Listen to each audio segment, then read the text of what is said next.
Assalamualaikum warahmatullahi wabarakatuh. Alhamdulillahi rabbil alamin, wabihi nasta'in ala umurid dunya waddin, wassalatu wassalamu ala ashrafil anbiya wal mursalin wa ala alihi wa sahbihi ajma'in, amma ba'du. Bismillahirrahmanirrahim. Ibu-ibu sekalian, pembahasan kita pertama adalah toharoh. Toharoh niku bersuci. Bersuci itu ada kalanya bersuci dari najis, ada kalanya bersuci dari hadas kecil, juga ada bersuci dari hadas besar. Yang akan kita bahas pertama bersuci dari hadas kecil ya.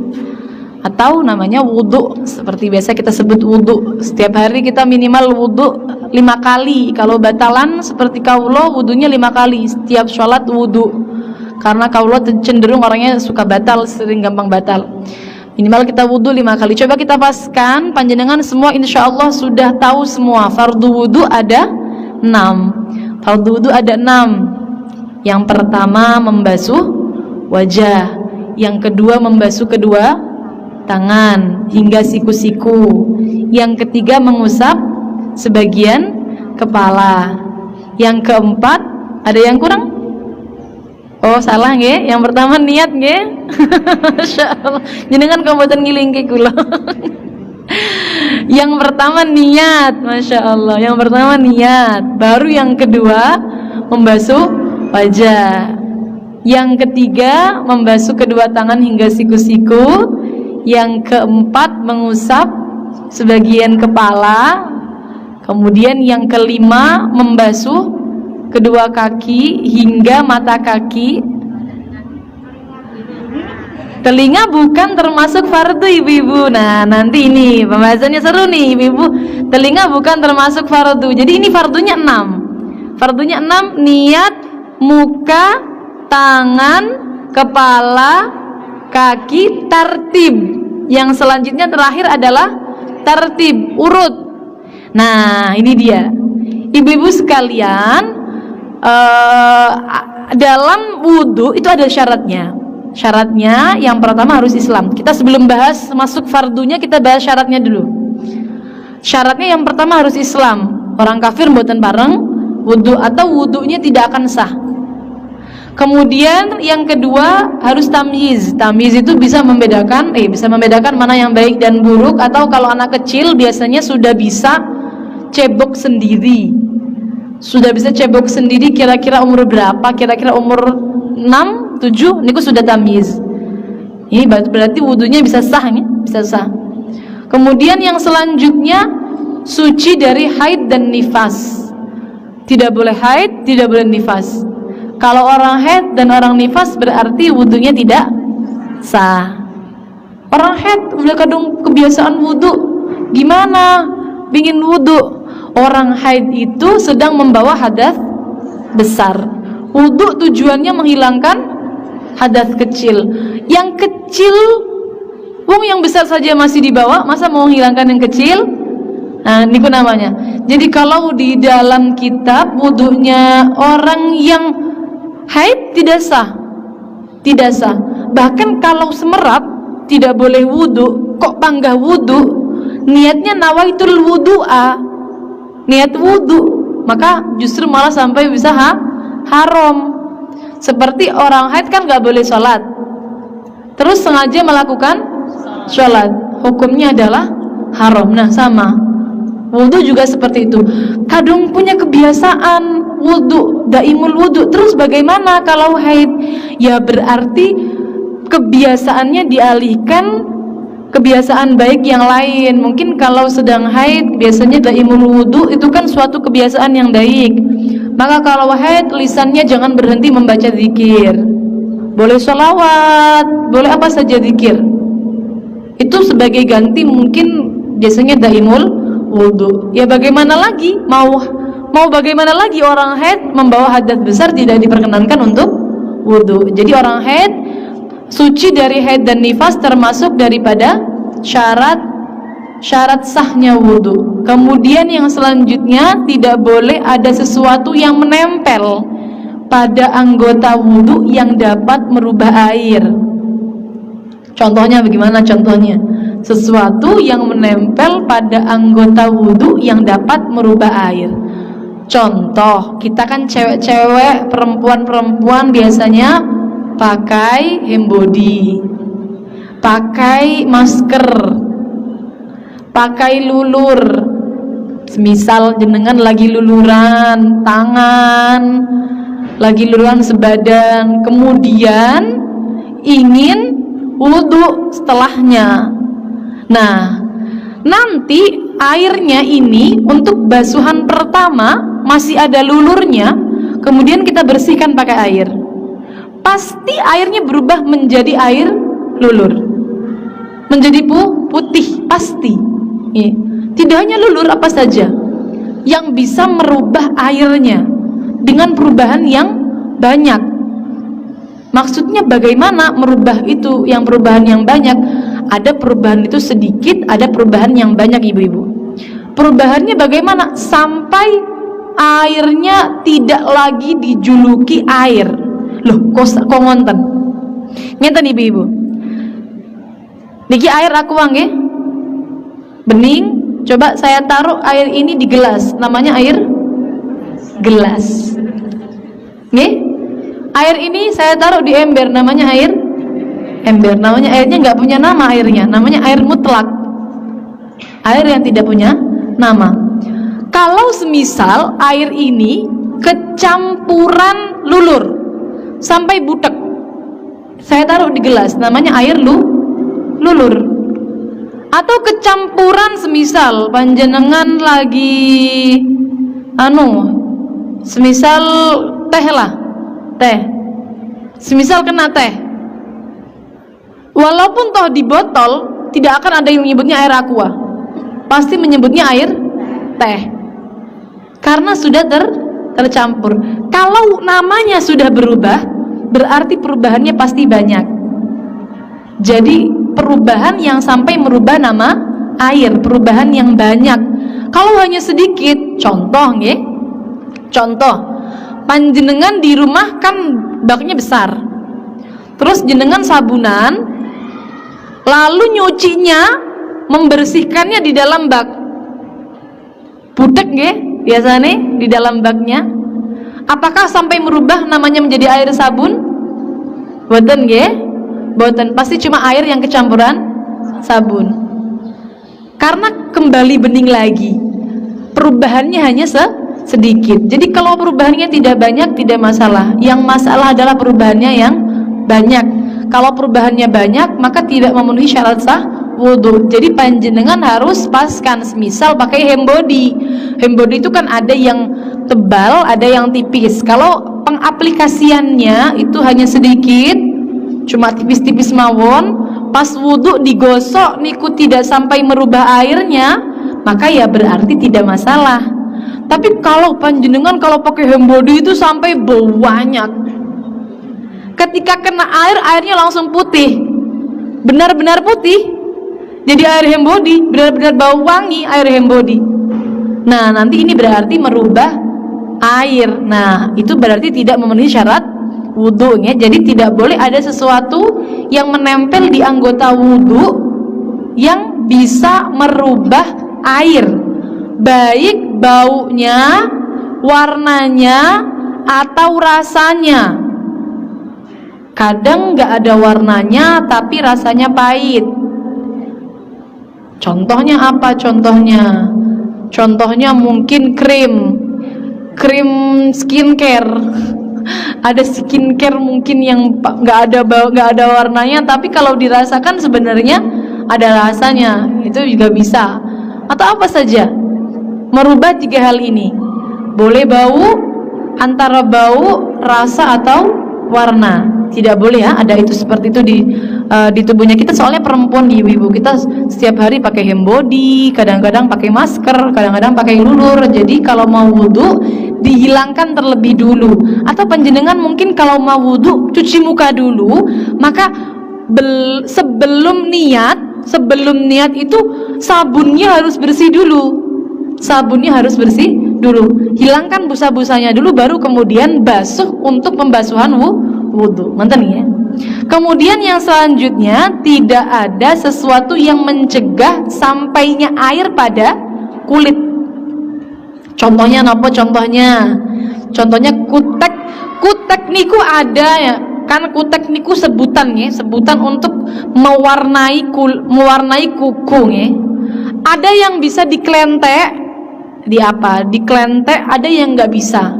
Ada yang tersisa hanya warnanya saja, biasanya kita sebut dengan henna. Ada yang enggak, ada yang bisa diklentek.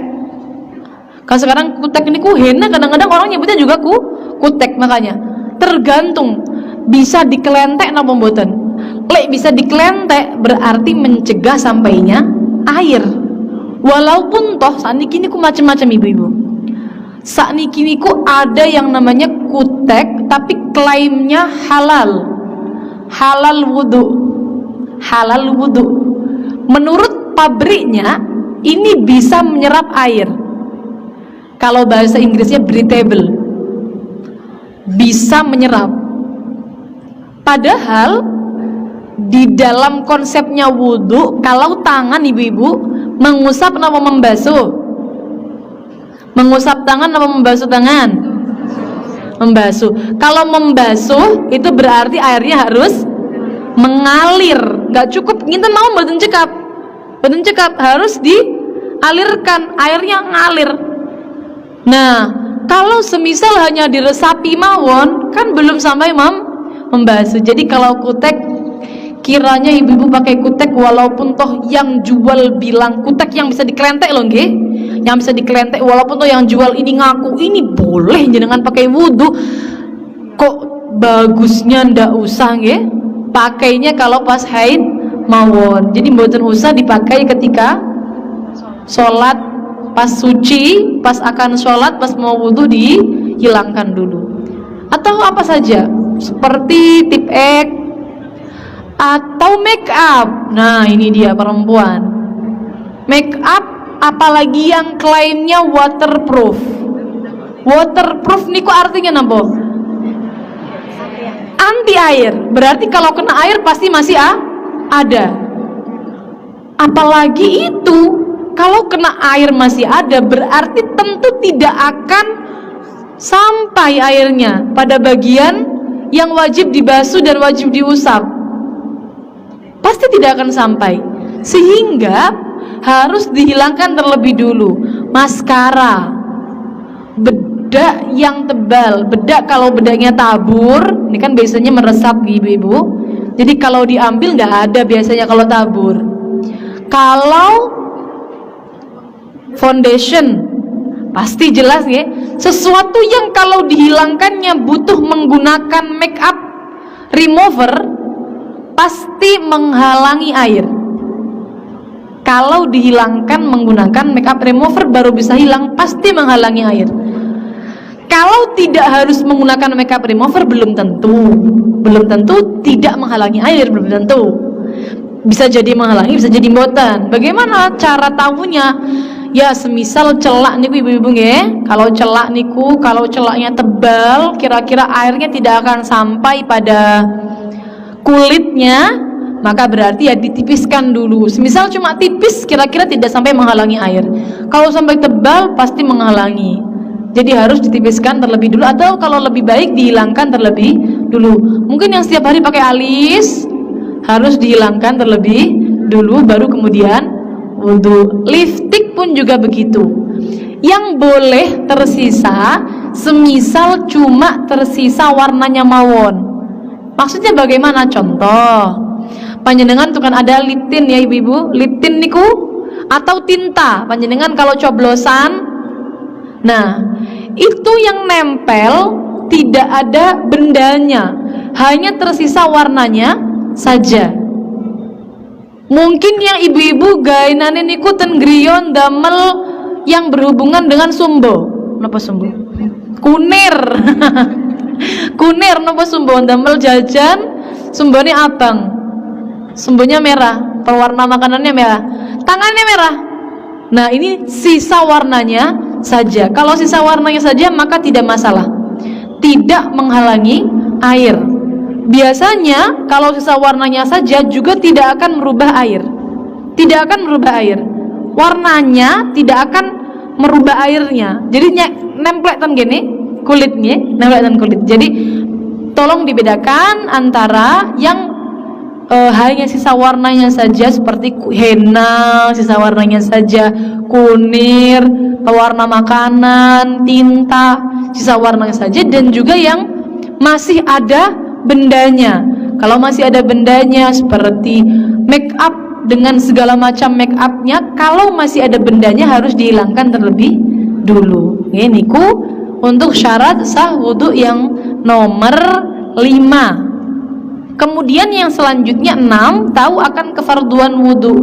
Maksudnya apa? Maksudnya ya tahu kalau wudu itu fardu hukumnya, harus wudu sebelum sholat ya.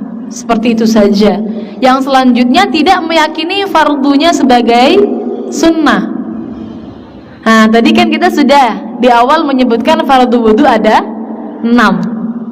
Dalam 6 fardu wudu ini, tadi ada ibu-ibu yang menyebutkan mengusap kedua telinga. Ternyata mengusap kedua telinga ini hukumnya adalah sunnah. Tidak masalah kalau jenengan meyakini mengusap telinga ini sebagai fardu. Lu tak kira wajib, lu tak kira fardu, ternyata sunnah. Betul napa-napa? Tidak masalah. Yang bahaya yang 6 ini jenengan yakini sunnah, bahaya, maka tidak sah wudunya. Kenapa? Kalau jenengan yakini sunnah, maka kapan saja ditinggal tidak merasa salah. Contoh, mengusap sebagian kepala dikira sunnah, maka kalau nggak ngusap berarti hatinya menyangka tidak masalah. Nah, ini baru berbahaya. Ini baru nanti wudunya tidak sah. Jadi kalau sunnah diyakini fardu masih tidak masalah. Yang bermasalah itu kalau fardu diyakini sunnah, maka tidak memenuhi syarat sahnya wudu. Selanjutnya menggunakan air yang suci dan mensucikan. Air suci yang mensucikan kita perlu bahas sedikit ibu-ibu. Panjenengan tadi sudah kita sebutkan air ya tadi, yang air aqua ini. Air itu ada 4 ibu-ibu. Ada yang suci mensucikan, suci tidak mensucikan, suci namun makruh digunakan, najis. Yang keempat najis. Suci yang mensucikan contohnya adalah air mutlak, namanya air mutlak. Air bening. Air ini ditaruh di gelas namanya jadi air gelas. Ditaruh di ember jadi air ember. Ditaruh di kamar mandi jadi air bak, air jeding. Tidak berubah namanya. Perbandingannya bagaimana? Perbandingannya adalah air yang suci tapi tidak mensucikan. Bisa karena kecampuran sampai merubah nama air. Contoh tadi air teh sampai jadi namanya teh. Kalau kecampurannya sedikit, hanya berubah sedikit saja kuning, semisal tangan jenengan itu kena kunir, terus kemudian nyelup, sudah selesai, sudah dibasuh, padahal hanya sisanya mawon. Kunir niku kan lama hilangnya, masih ada terus bekasnya. Kemudian pas basuh masih ada sisanya, airnya berubah jadi kuning sedikit. Selama tidak merubah namanya ini menjadi air kunir, maka tetap namanya air yang suci dan mensucikan. Boleh dipakai untuk wudu, boleh. Boleh dipakai mensucikan najis, boleh. Yang penting tidak sampai merubah nama air. Ada juga karena tadi yang pertama kecampuran yang kedua karena sudah digunakan bersuci, namanya air musta'mal. Bisa jadi sudah digunakan bersuci dari wudu, bisa jadi sudah digunakan bersuci dari najis, bisa jadi sudah digunakan bersuci mandi. Pokoknya kalau sudah digunakan bersuci wudu, mandi ataupun mensucikan najis, namanya air musta'mal. Gimana air musta'mal itu? Semisal panjenengan wudu, menghilangkan hadas berarti basuhan yang nomor 1. Panjenengan wudu yang wajib kan 1 kali ibu-ibu, membasuh wajah yang wajib 1 kali. Basuhan dari basuhan pertama, tetesan airnya namanya air mustakmal. Dari basuhan pertama.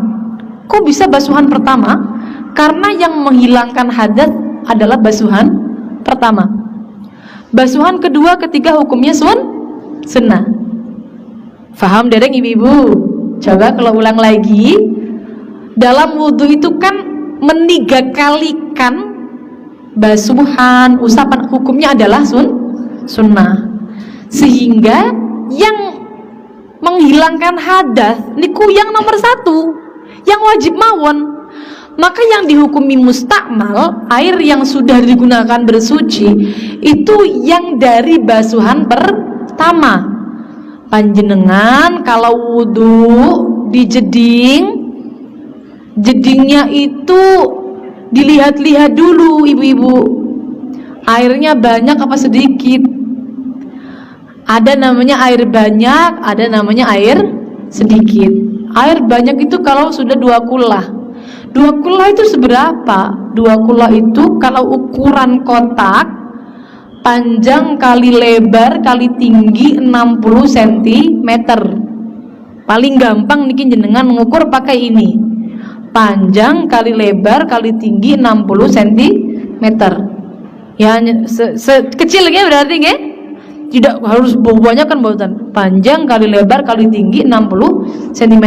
2 kali garisan niku lho nggih. Panjang kali lebar. Kalau sudah ada itu namanya air banyak. Kalau belum ada 2 kullah namanya air sedikit. Kalau air sedikit ibu-ibu, pas membasuh muka jangan di dalam air. Kenapa? Karena airnya netes. Mustakmal mengenai air yang ada di dalam jeding. Kalau airnya banyak monggo. Karena air mustakmal itu hanya ada pada air sedikit. Boten enten air mustakmal banyak, boten enten. Air mustakmal dengan kumpul ke dados tunggal sampai 2 kullah enggak jadi mustakmal lagi. Boleh dijadikan untuk wudu. Jadinya air yang suci dan mensucikan. Jadi air mustakmal niku hanya ada pada air sedikit, hanya ada pada air sedikit. Kalau jedingnya kecil banget, kados ten gini toilet umum itu kan baknya pakai ember atau hanya baknya cuma sauprit nggih. Semisal wudu jangan diteteskan di dalam bak. Air yang menetes dari basuhan pertama hukumnya mustakmal. Kalau mustakmal sampai merubah air yang di dalam baknya, maka nanti jadinya yang di dalam bak juga mustakmal. Akhirnya yang di dalam bak juga tidak boleh digunakan untuk berwudu dan juga bersuci. Gimana cara tahunya? Air mustakmal itu kan bening ya? Air mustakmal bening. Yang di bak juga warnanya bening. Gimana kita cara tahunya? Bening ketemu bening, terus cara tahunya air ini bisa merubah gimana? Dikira-kirakan. Air yang netes itu dikira-kirakan sama kuningnya air teh. Kuningnya air teh. Kalau semisal sampai merubah air yang di dalam bak yang kecil tadi, maka berarti sebak itu hukumnya mustakmal semua. Kalau tidak merubah, maka berarti masih boleh digunakan untuk berwudu atau masih suci mensucikan. Ngenten ibu-ibu. Kalau yang netes cuma beberapa tetes, itu tidak akan merubah. Tapi kalau jenengan wudunya itu ngenten, pure, ya, pure, tengene. Sing netes lah kuatah, ya. Sing netes kuatah. Coba bayangke mawon pirang gelas teh niku nggih. Semisal setunggal gelas teh dimasukkan ke bak, ya kira-kira merubah mboten? Ya kalau merubah berarti airnya semua jadi mustakmal, ya. Maka harus perhatian ya, harus perhatian dengan air yang bisa digunakan untuk wudhu, harus suci mensucikan. Gak boleh pakai air yang mustakmal. Hati-hatinya itu kalau baknya kecil. Kalau baknya besar monggo jenengan mau wudhu di dalam, mau wudhu di luar monggo, karena kalau baknya besar sudah sampai 2 kullah airnya tadi 60 panjangnya, lebarnya, tingginya 60 cm, maka pasti aman karena air mustakmal hanya ada pada air sedikitnya. Ada namanya air yang makruh digunakan. Air yang makruh digunakan niku di Indonesia itu tidak ada. Namanya kalau dalam bahasa kitabnya musyammas, air yang dipanaskan dengan terik matahari. Betul enten ibu-ibu. Betul enten Indonesia niki jenengan nyalap toyo tenggene luar, di luar, menaruh air di luar, itu tidak akan sampai pada taraf musyammas, tidak akan sampai pada taraf dimakruhkan. Kenapa? Ini biasanya ada pada daerah yang memang panas, kados dan luar negeri ini Timur Tengah ini memang panas. Jadi tidak usah kita bahas terlalu panjang air yang makruh digunakan, air musyammas. Maka kita lanjut saja air najis selanjutnya. Air najis. Air najis berarti yang terkena najis. Air kalau banyak 2 kullah atau lebih. Ini kalau kejatuhan telek cicak, kejatuhan najis, maka najisnya kalau sampai merubah sifatnya air, rasanya berubah, atau warnanya berubah, atau baunya berubah, baru bisa najis. Kalau nggak merubah, semisal tai cicaknya cuma 3 di dalam airnya, maka airnya tetap dihukumi suci dan mensucikan. Boleh kita gunakan untuk wudhu, boleh kita gunakan untuk mandi besar, boleh kita gunakan untuk bersuci, boleh. Tapi kalau sudah sampai berubah warna, contohnya mungkin kotorannya yang masuk najisnya sangat besar, jangan bayangkan, atau bangkai, wonten bangkai kucing semisal, napa bangkai tikus ya, jangan kucing nggih, napa kucing kelelep mereka nggih, tikus mawon nggih yang sering bangkai tikus sampai baunya menyengat. Nah niki baru nanti airnya menjadi najis. Nah itu nggak boleh digunakan ibu-ibu. Kalau airnya dikit, air yang dikit tidak mencapai 2 kullah, kejatuhan najis, maka langsung auto najis, langsung najis, tidak perlu menunggu berubah. Walaupun tidak berubah, langsung najis. Nah ini dia ibu-ibu, kalau dijeding, kok jedingnya baknya kecil, tidak nyampe 2 kullah, maka hati-hati. Dilihat ada telak cicaknya mboten, enten telak cicaknya mboten, atau kalau semisal membasuh ketika pipis istinja jangan sampai nyiprat-nyiprat, karena kalau nyiprat kena air yang sedikit maka airnya menjadi najis. Ngoten ya ibu-ibu, air najis tidak boleh digunakan untuk berwudu. Yang boleh digunakan berwudu hanya satu, yaitu air yang suci dan mensucikan. Lalu kita bahas langsung pada prakteknya mawon langsung. Fardunya 6 tadi ya, fardunya 6 sudah tadi kita bahas di awal. Sekarang kita bahas prakteknya langsung. Praktek wudu ibu-ibu, kita langsung mau lengkapnya mohon nggih, sunnah plus wajibnya. Barangkali mau melakukan sempurna, wudu yang sempurna, maka caranya seperti ini. Pertama, perempuan ya, perempuan panjenengan semua insyaallah ini kan kebanyakan perempuan. Jadi yang pertama dilakukan adalah basuh tangan, kemudian menyucikan area kewanitaan kalau memang ada najisnya. Yang baik pipis, karena sholat dalam keadaan menahan kentut, menahan kencing, hukumnya adalah makruh. Di awal sholat, kalau permulaannya ini menahan kentut, menahan pipis, hukumnya makruh. Tapi kalau di tengah sholat pingin kentut, jangan dikentutkan, ditahan sekuat tenaga. Wonten nggih. Kalau di tengah sholat pingin kentut harus ditahan sekuat tenaga. Kalau kepentut ya sudah.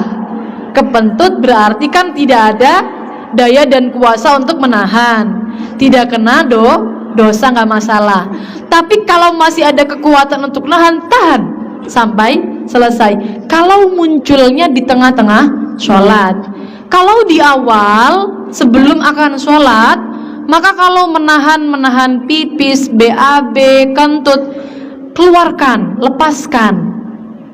Karena menahan ini di bawah sholat hukumnya makruh.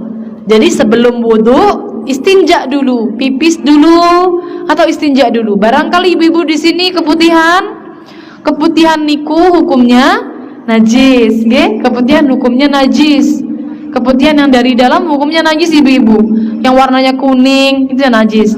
Kalau warnanya bening masih diperinci, ada yang suci, ada yang najis. Kalau warnanya kuning najis, warnanya keruh najis. Normal, perempuan itu keputihan normal. Jadi harus istinja dulu, cawi dulu. Setelah itu kemudian baru melakukan rangkaian wudhu.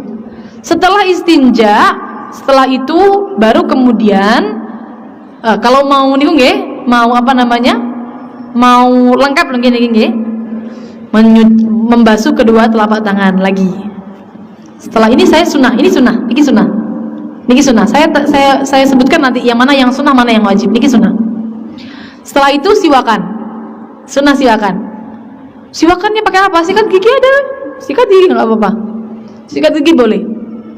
Panjenengan kalau di rumah sering siwakan betul ibu-ibu. Saya ajari cara megang siwak nih ibu-ibu yang sunnah nih. Saya belum ada siwak, tapi adanya lipstik. Saya betul bawa siwak. Bayangkan saja siwak nih ibu-ibu nggih. Cara pegang siwak yang baik, yang sunnah. 3 jari yang ini tengah di atas siwaknya, kelingking dan jempol di bawah. Niki sunnahnya pegang siwak seperti ini. Kok bisa sunnahnya Kanjeng Nabi kalau pegang seperti ini, ibu? Katanya lah, gini ya, pegang siwak yang sunnah seperti ini. Nah, siwakan sebelum wudhu, siwakan. Ibu-ibu kalau siwakan, kalau sikat gigi, kalau jenengan boten niat maka tidak dapat pahala. Tapi kalau jenengan niat maka dapat pahala. Sikat gigi niat siwakan, saya niat siwakan, dapat pahala. Tapi kalau tidak niat tidak dapat pahala. Jadi eman-eman sikat gigi niku kan termasuk siwakan. Siwakan yang membersihkan gigi, menggunakan sesuatu yang kasar. Yang baik kalau Kanjeng Nabi dulu nggak ada sikat, jadinya pakai kayu arok namanya, kayu arok ya, namanya sebutannya kayu arok ya. Jadi kalau kita sikat gigi apakah termasuk siwakan? Termasuk, sama-sama membersihkan gigi. Jadi kalau sikat gigi sama niat. Setelah siwakan area gigi kanan, gigi kiri sudah selesai itu. Setelah siwakan lalu kumur, caranya ibu-ibu yang paling baik, panjenengan nyakup air, kemudian kumur, jempol kiri masuk membersihkan gigi, jempol kiri. Jadi kumur ya, boleh sekalian seperti ini ibu-ibu. Tadi kan kalau satu-satu seperti itu nggih, kumur, jempol kiri masuk. Boleh sekalian kumur dulu, kemudian langsung istinsyak menghirup air ke hidung sampai sini, baru kemudian dilepaskan. Tujuannya membersihkan hidung. Sunnahnya juga dibersihkan menggunakan kelingking jari kiri ya. Jadi kalau mau satu cakupan boleh langsung, jadi di satu cakupan ini bisa untuk istinsyak, bisa untuk kumur dulu, baru kemudian dihirup, nah, baru dibersihkan boleh, atau satu-satu boleh. Kumur, dibersihkan, dihirup, kemudian dibersihkan pakai kelingking kiri kalau untuk hidung. Kalau untuk mulut pakai jempol kiri. Setelah itu, setelah kumur dan istinsyak, ibu-ibu meninggalkan kumur dan istinsyak hukumnya makruh. Meninggalkan berkumur dan istinsyak hukumnya makruh. Saya juga sama belajarnya supaya praktek setiap hari itu kalau wudu gak buru-buru. Karena kalau pribadi kalau wudu buru-buru, pinginnya cuma fardunya tok 6 niku tok, gak mau kumur, gak mau istinsyak. Yang baik ya harus dilakukan. Jadi untuk pepiling kita supaya sempurna, setelah istinsyak kemudian baru setelah itu membasuh muka, membasuh muka. Membasuh muka, nah muka niku dari mulai tumbuhnya rambut sampai dagu. Melebihkan sedikit hukumnya adalah wajib, nggak boleh pas mepet buatan patong, harus dilebihkan sedikit.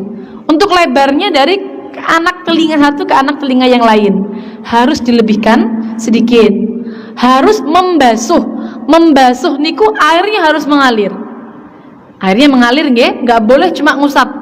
Usap bedanya kalau diusap itu airnya dimasukkan tangannya dimasukkan ke air terus ngenten. Nah, namanya ngusap. Kalau basuh dicakup, bawa air.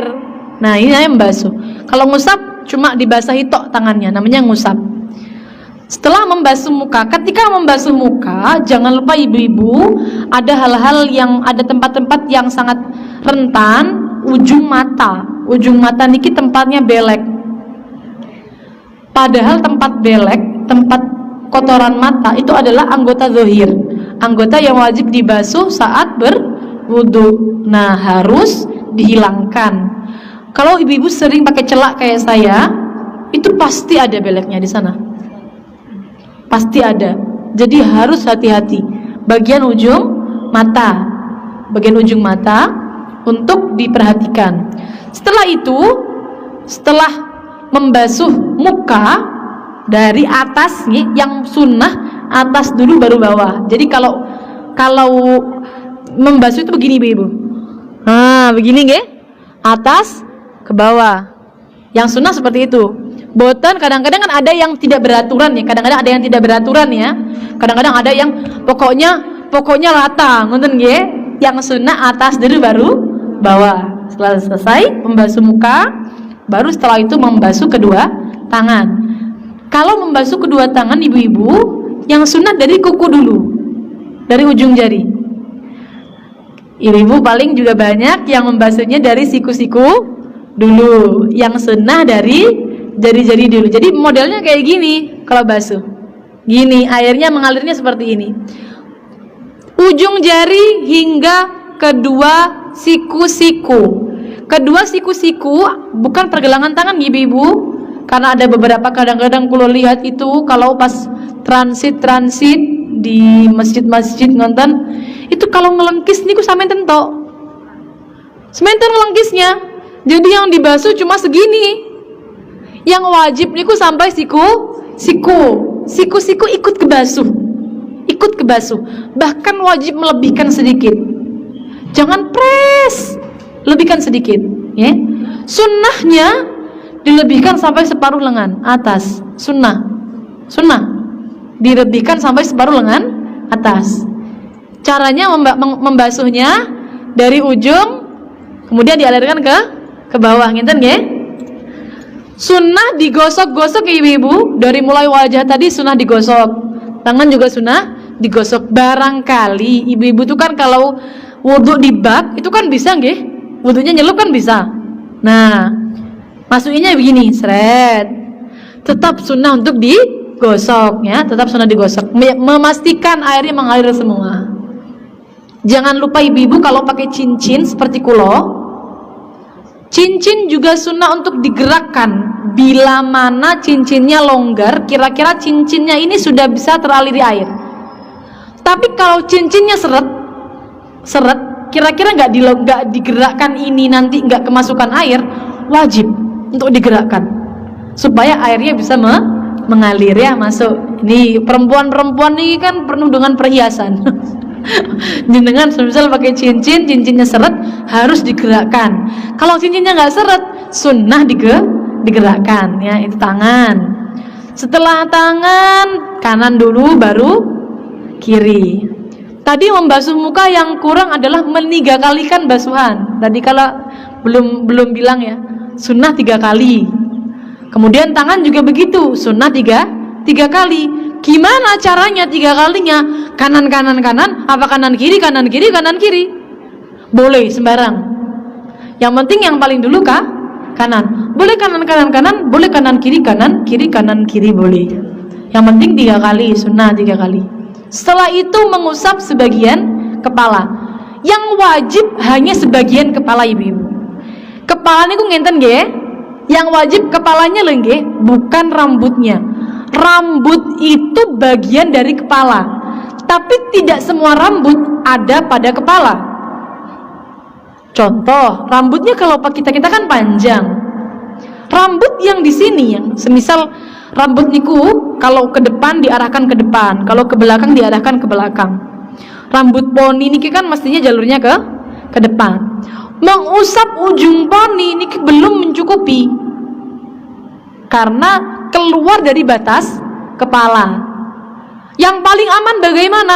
Usap bagian kepalanya, kulitnya. Seret. Masih cuma setitik-tik, sah, cukup. Yang penting bagian kepala.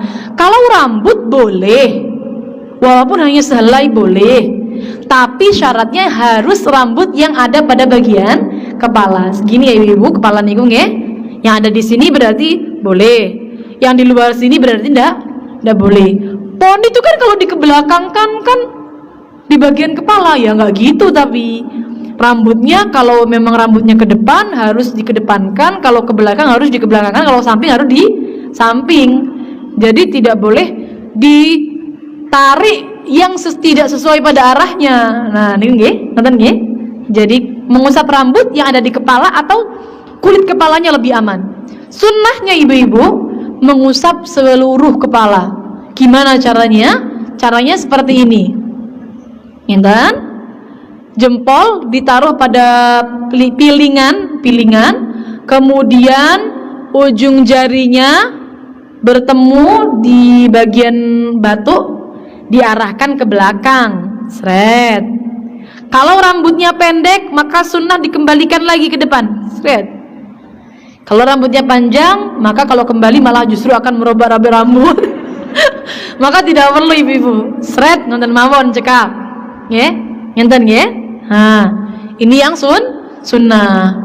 Kalau nanti saya basah semua, rambutnya jadi bau, ya sudah nggak apa-apa. Yang wajib-wajibnya saja boleh. Paling baik ibu-ibu, dahulu guru saya dulu mengusapnya bagian ubun-ubun, tempat keluarnya ruah, supaya mudah keluarnya ruah. Yang diusap bagian ubun-ubun. Jadi kulitnya, cari kulitnya. Atau rambutnya juga nggak apa-apa, nggak nyampe kulitnya nggak apa-apa, rambutnya nggak apa-apa. Ubun-ubun ini pasti di bagian kepala. Pun setelah itu, setelah mengusap nih, tidak harus membasuh. Cukup celupkan tangan, yang penting tangannya basah. Setelah itu mengusap kedua telinga. Mengusap kedua telinga, caranya sebenarnya sembarang caranya. Cuma yang diajarkan oleh para ulama niki, telunjuknya di dalam, jempolnya di luar, telunjuknya kemudian setelah dibasahi lagi basahi lagi dengan air yang baru, kemudian mengusap kedua telinga, telunjuknya di dalam, telunjuknya ini meratai seluruh sela-sela telinga. Baru kemudian yang jempolnya 2 ini meratai yang bagian luar. Setelah itu sunnahnya plek. Nonton. Epek-epeknya niki diginiin. Nah niku. Itu yang paling lengkap ibu-ibu. Lek kelamaan gimana? Ya sudah, yang penting diusap lah, nggak apa-apa. Yang penting sudah melakukan kesunahan. Kelamaan ya nggak apa-apa. Yang penting sudah melakukan kesunahan. Ini kalau sudah biasa cepat ibu-ibu. Selesai. Kalau sudah cepat biasa. Kemudian setelah mengusap kedua telinga, sunnah ibu-ibu. Bila mana tidak dilakukan maka tidak masalah. Sunnah. kedua telinga hukumnya sunnah.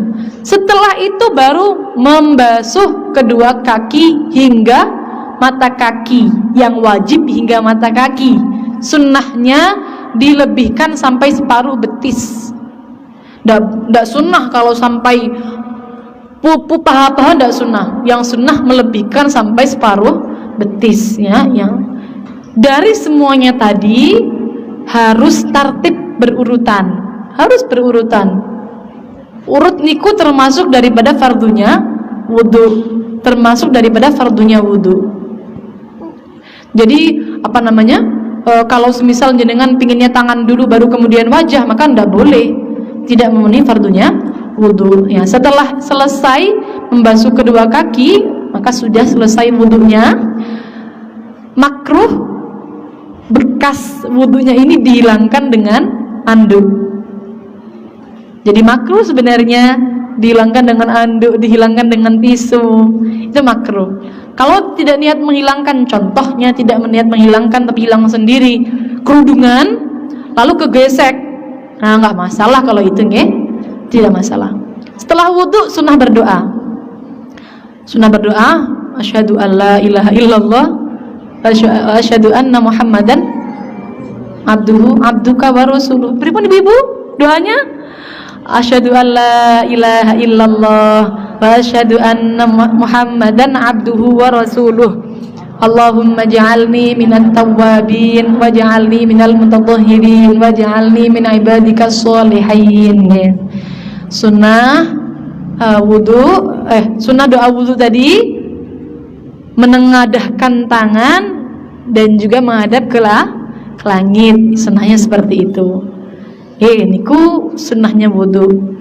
Lalu satu lagi terakhir pembahasan kita pada hari ini, sebelum tadi kita bahas apa saja yang membatalkan wudu, 4 hal yang membatalkan wudu.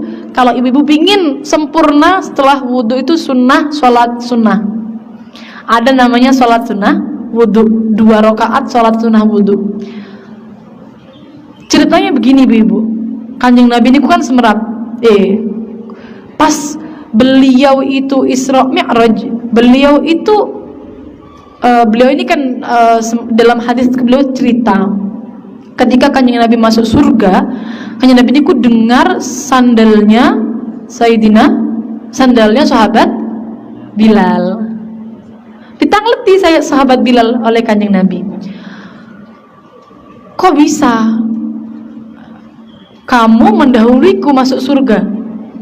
Sandalnya sudah di sana. Kok bisa? Dahunya sahabat Bilal, dengan apa kamu mendahuliku? Kata Kanjeng Nabi begitu. Dahunya sahabat Bilal, aku ketika berwudu tidak pernah meninggalkan sholat sunnah setelahnya. Jadi namanya sholat sunnah wudu, 2 rakaat setelah wudu, ya. Gimana niatnya? Usolli sunnatul wudu, begitu saja. Saya niat sholat sunnah wudu, saya niat sholat sunnah wudu lillahi ta'ala, Allahu Akbar pun saged pakai bahasa Jawa pun ya ibu ya. Niku praktek wudu secara lengkapnya kurang lebihnya seperti itu ibu-ibu. Kalau ada kurang-kurangnya mohon maaf, itu kurang lebihnya seperti itu ya praktek lengkapnya. Yang perlu kita bahas lagi yang terakhir adalah hal-hal yang membatalkan wudu. Ada 4. Yang pertama adalah keluarnya sesuatu dari 2 jalan, depan atau belakang. Yang paling sering ditanyakan ibu-ibu, perempuan kalau keluar angin dari jalan depan hukumnya apa? Batal mboten wudunya ibu-ibu? Batal. Sesuai dengan konsepnya ini, yang membatalkan wudu itu adalah sesuatu yang keluar dari 2 jalan, baik depan ataupun belakang. Jadi kalau keluar angin baik dari belakang atau depan, itu hukumnya adalah batal. Keluar sesuatu yang jarang, batu semisal, kencing batu kan keluar batu, itu juga tetap membatalkan wudu. Sama, apa saja yang keluar dari jalan depan dan belakang membatalkan wudu, kecuali 1, mani. Mani ini nggak membatalkan wudu, tapi mewajibkan mandi. Gimana contohnya? Mani nggak batal wudhu tapi wajib mandi. Biasanya kan orang kalau keluar mani kan biasanya bersentuhan dengan perempuan atau bagaimana ya, atau laki-laki gitu. Contohnya begini ibu, ada namanya keluar mani karena mimpi. Tidur dalam keadaan menetapkan pantat sudah punya wudhu, terus mimpi keluar mani sampai keluar, maka orang itu wajib mandi tapi tidak batal wudhunya. Aneh ya ibu ya. Jadi wudhu apa yang tidak membatalkan wudhu kalau keluar dari jalan depan dan belakang hanya mani. Yang kedua, hilang akal baik tidur, baik pingsan, baik koma, apa saja hilang akal, epilepsi, pokoknya hilang akal, mabuk, hilang akal. Kecuali tidur yang menetapkan pantat. Menetapkan pantat itu ibu-ibu kira-kira kalau mau kentut tidak bisa keluar sekira tidak menggerakkan pantatnya. Nah, itu baru nanti menetapkan pantatnya. Kalau duduk tahiyat akhir, kira-kira ada bagian pantat yang terbuka sedikit, maka berarti belum menetapkan pantatnya. Jadi posisi duduknya harus menetapkan pantat, pantatnya nempel, baru menetapkan pantat. Kemudian setelah menghilang akal, yang ketiga adalah bersentuhan kulit antara laki-laki dan perempuan, harus kulit. Kalau cuma rambut, kena rambutnya mawon nggak apa-apa, kena kukunya mawon juga nggak apa-apa. Kulit antara laki-laki dan perempuan tidak harus sudah baligh. Batasannya seberapa yang membatalkan? Sampai taraf menimbulkan syahwat. Anak zaman sekarang ini gede-gede loh ibu-ibu. Kelas 1 SD itu sudah besar, gitu. Kira-kira kalau sudah menimbulkan syahwat berarti menyentuhnya batal. Tergantung seberapa. Kan anak beda-beda. Kalau sudah umur 7 tahun, kalau di dalam ada beberapa keterangan ulama itu yang membatasi umur ada, cuma sebenarnya batasannya adalah sekira sudah menimbulkan syahwat maka membatalkan wudhu. Kira-kira 6 tahun itu sudah menimbulkan syahwat. Kalau masih 4 tahun, 3 tahun itu masih kecil sekali tidak menimbulkan syahwat, maka tidak membatalkan wudhu ya. Jadi yang biasanya salah paham itu kalau balik baru batal. Tidak harus balik, padahal sudah menimbulkan syahwat, sudah membatalkan wudhu. Jadi jangan gampang-gampang ibu-ibu, ada anak kecil dipegang, anak kecil sudah menimbulkan syahwat berarti batal wudhunya. Kecuali yang mahram. Yang mahram siapa? Yang mahram itu, mahram itu ke atas ke bawah dan ibu dan saudaranya, ayah dan saudaranya, anak tentunya saudaranya, okay? Kemudian saudara kita, okay? Berarti kalau ibu dan saudaranya bibi, ya, bibi kandung, paman kandung, itu semua mahram, tidak batal wudhu. Ponakan juga tidak batal wudhu, anaknya saudara juga tidak batal wudhu. Yang batal yang tidak sesuai ini, sepupu batal wudhu. Sepupu batal wudhu loh, okay? Jadi jangan sampai pegang batal wudhu sepupu. Apalagi ipar juga batal wudhu, pak de ipar juga batal wudhu. Panjenengan yang saudara ibunya yang perempuan, suaminya batal wudhu, bukan mahramnya. Itu mahramnya, perbedaan mahramnya. Kemudian selanjutnya yang nomor 4 adalah menyentuh kubul ataupun dubur manusia. Nyawi anaknya juga batal wudhu, cebok sendiri juga batal wudhu, ya, menyentuh kubul dubur manusia. Ya, 4 hal yang membatalkan wudhu. Maka kalau mau sholat harus memperbaharui wudhunya, harus wudhu lagi. Nih. Kurang lebihnya mohon maaf, semoga bermanfaat. Wassalamualaikum warahmatullahi wabarakatuh. Pemirsa yang dirahmati Allah Subhanahu wa taala, itu tadi penjelasan dari Neng Sela Hasina, penjelasan yang sangat gamblang, kupas tuntas tentang yaitu cara berwudu sesuai dengan mazhab Syafi'i untuk seluruh muslimah. Karena banyak sekali para muslimah ini, terutama yang sepuh-sepuh, ibu-ibu semuanya, ini belum begitu tepat dalam melaksanakan wudu. Nah, di sini mudah-mudahan apa yang disampaikan oleh Neng Sela Hasina, ya kupas tuntas tentang bagaimana cara wudu yang benar, ini mudah-mudahan bisa memberikan pencerahan untuk kita semuanya, sehingga kita bisa mengoreksi apa yang telah kita lakukan berupa kesalahan ketika berwudu, sehingga kita bisa lebih baik dan lebih benar dalam melaksanakan wudu. Karena jika wudu kita tidak sah, otomatis maka sholat kita pun tidak sah. Maka tadi diuraikan dengan sangat detail, sangat rinci, mulai dari yang rukun wudu, kemudian sunnah wudu, kemudian syarat sahnya wudu, kemudian juga yang membatalkan wudu. Mudah-mudahan dengan penjelasan yang sangat lengkap ini menambah wawasan kita, sehingga bertambah pengetahuan Islam kita, sehingga kita dalam melaksanakan syariat Islam ini bisa mantap, ya bisa lebih khusyuk, sehingga harapan kita semuanya, semua ibadah yang kita lakukan kepada Allah Subhanahu wa taala semuanya tercatat sebagai pahala ibadah yang diterima oleh Allah Subhanahu wa taala. Amin ya rabbal alamin. Terima kasih Anda semuanya sudah berkenan menyimak video yang disampaikan oleh Neng Sela Hasina. Ya, beliau ini adalah putri dari Bu Nyai Hanah. Bu Nyai Hanah ini pengasuh pondok pesantren Al-Baqarah Lirboyo. Ya, mudah-mudahan kita mendapatkan keberkahan dari para ulama pondok pesantren Lirboyo, Jawa Timur. Mudah-mudahan berkah untuk kita semuanya. Mohon maaf atas segala kekurangan, segala kekhilafan. Sampai bertemu dalam kesempatan yang lain. Walafu minkum wallahu muwaffiq ila aqwamit thariq. Wassalamualaikum warahmatullahi wabarakatuh.